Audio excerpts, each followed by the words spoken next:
What is the average cost of tuition for physical therapy school in 2020? The numbers might surprise you. Hey, what's up everyone? My name is Nick Helton and I'm a physical therapist. I talk about all things physical therapy on my channel.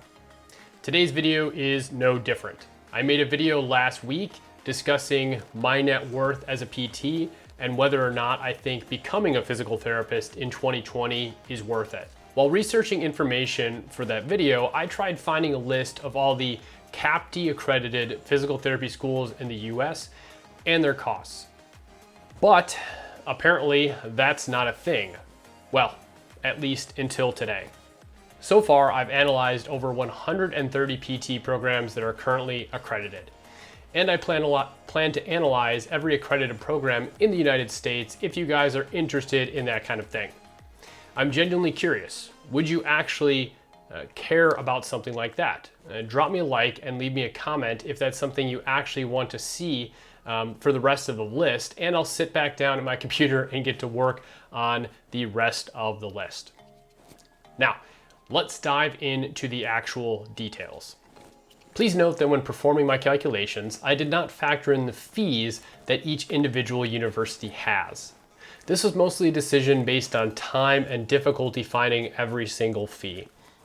Average fees ranged from 5% on the low end all the way up to 28.5% on the high end relative to tuition. For example, Missouri State's tuition is $44,156 and the fees for the entire program are $12,609, which is about 28.5%. Another important point is that many colleges and universities listed that they increased by 2 to 7% per year. And some even advertised that they were on the lower end of that. Very exciting to only have a 3.5% increase in your tuition yearly, right? So keep in mind that estimates did not include tuition rates for 2022 to 2023 in most cases, and you could potentially expect a marginal increase on the overall cost relative to those years.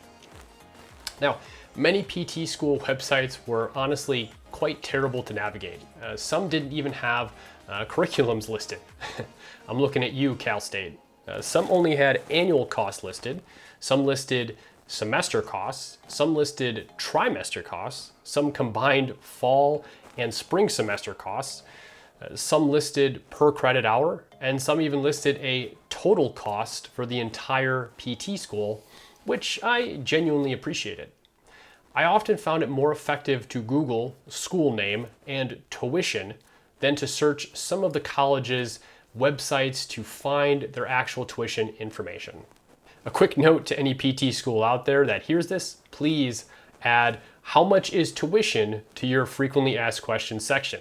I promise you, it is a frequently asked question. For some reason, some schools didn't even have up-to-date information for the cost of attendance.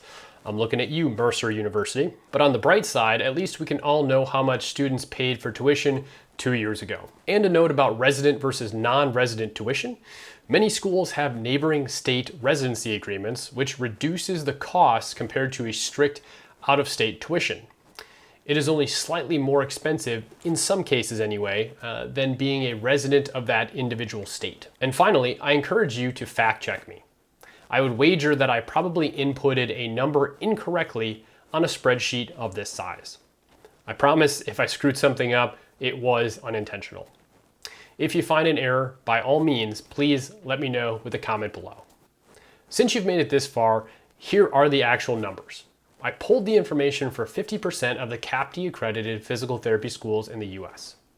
The average in-state tuition for 2020 was $91,446,000. The average out-of-state tuition for 2020 was $114,768.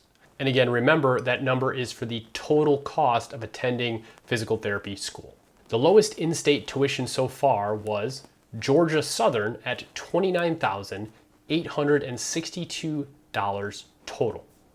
The highest tuition in state was Northeastern University at $183,606. The highest tuition out of state was Wayne State at a staggering $205,765. The lowest tuition for out of state was Florida Agricultural and Mechanical University at a surprising $34,415. Out of the 130 schools that I looked at, 76 schools had in-state tuition that was under $100,000, and 36 out of those 130 had out-of-state tuition that was under $100,000 for the totality of the program.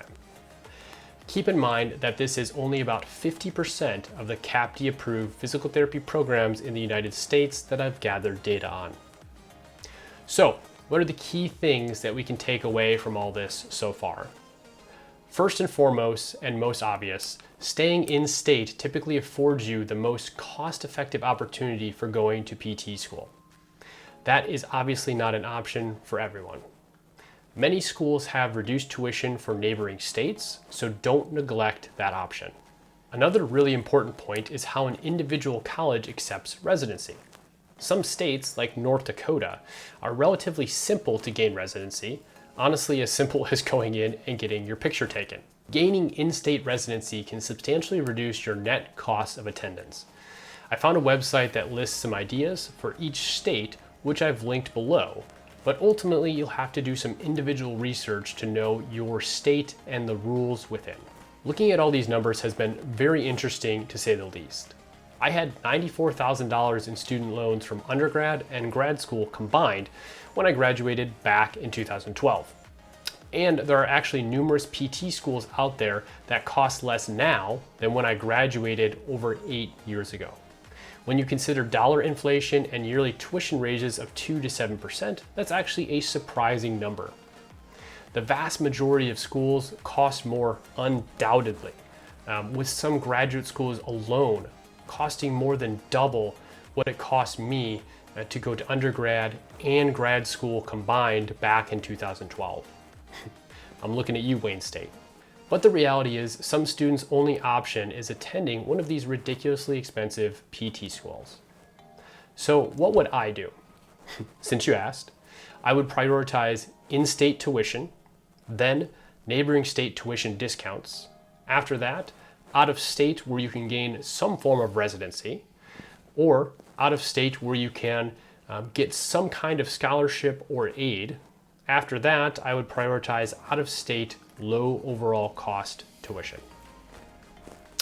I'll be making a part 2 to this video, which will cover the remaining schools if you're interested, and a video where I'll discuss, based on the data, if I were to go to PT school all over again, how I would do it. If you're also interested in downloading the spreadsheet, once it's done of course, I'll have a download link below in the video that I post for it for free for anyone who's actually interested in having all of the data. Consider subscribing to stay up to date on these kinds of videos, and feel free to make some suggestions on what you'd like to see me do with this data in the future now that we have it. Thanks for watching.